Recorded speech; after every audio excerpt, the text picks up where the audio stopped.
Roma, Milano, Torino, Verona, Napoli, Catania e Cagliari. Viva la radio, il grande network italiano. Il grande network italiano.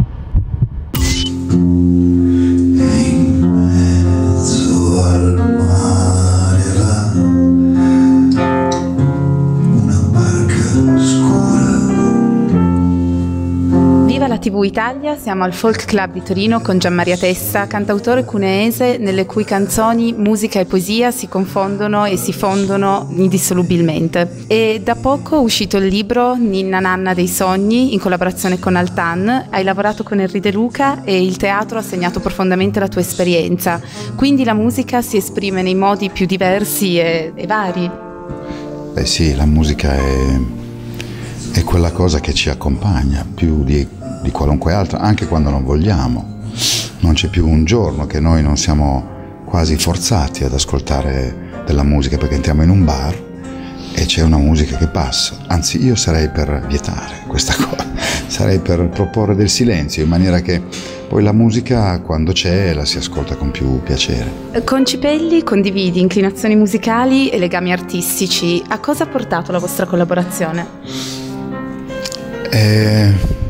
Credo che le persone che si assomigliano poi alla fine si annusano e si incontrano, e con Roberto c'è una comunicazione che va molto al di là di quello che ci diciamo, questo da tanto tempo, e questo ha permesso questa collaborazione. Ne sono molto contento perché è molto di più lui che si adatta a me. Lui è veramente un musicista, io sono uno che scrive canzoni, che è una cosa diversa, però sono contentissimo di questo scambio. Poi Roberto è molto generoso anche, ed è una persona che sa ascoltare. Anch'io credo di saper ascoltare, forse per questo duo si regge. Non sono venuto per salutare, che io non lo conosco, il tono giusto del saluto, e nemmeno le parole per la circostanza, e dove mettere le mani.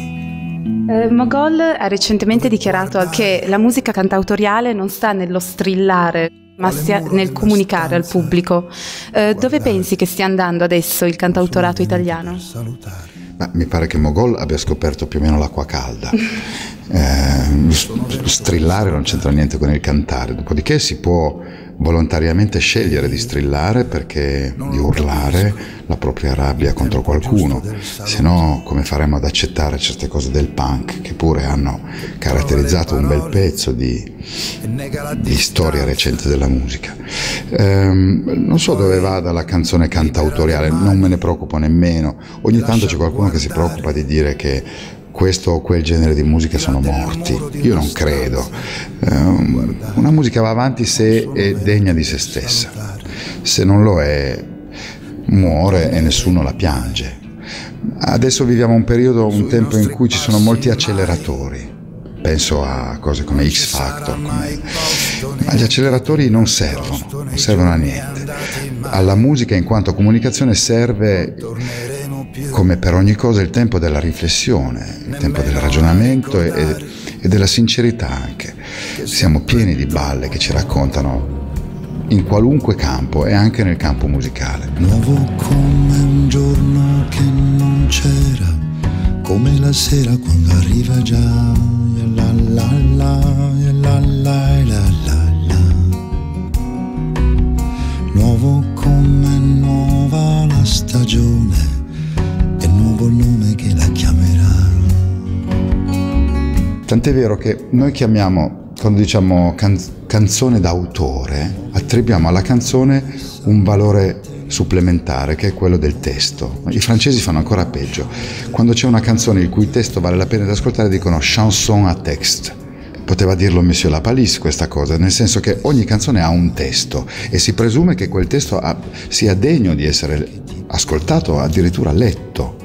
E invece ormai ci siamo da tanto tempo abituati al fatto che la musica e la canzone in particolare sono degli oggetti di consumo, dei prodotti, e quindi perdoniamo anche dei testi che sono assolutamente ridicoli e che non andrebbero cantati e che vengono giustificati magari da una bella voce o peggio ancora da belle gambe.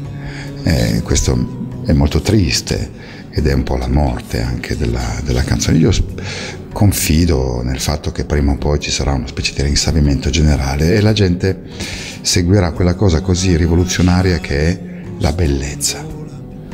Grazie mille. Ringraziamo e salutiamo Gianmaria Tessa. Dal Folk Club è tutto. Per Viva la TV, da Torino, Corinne Chinnici.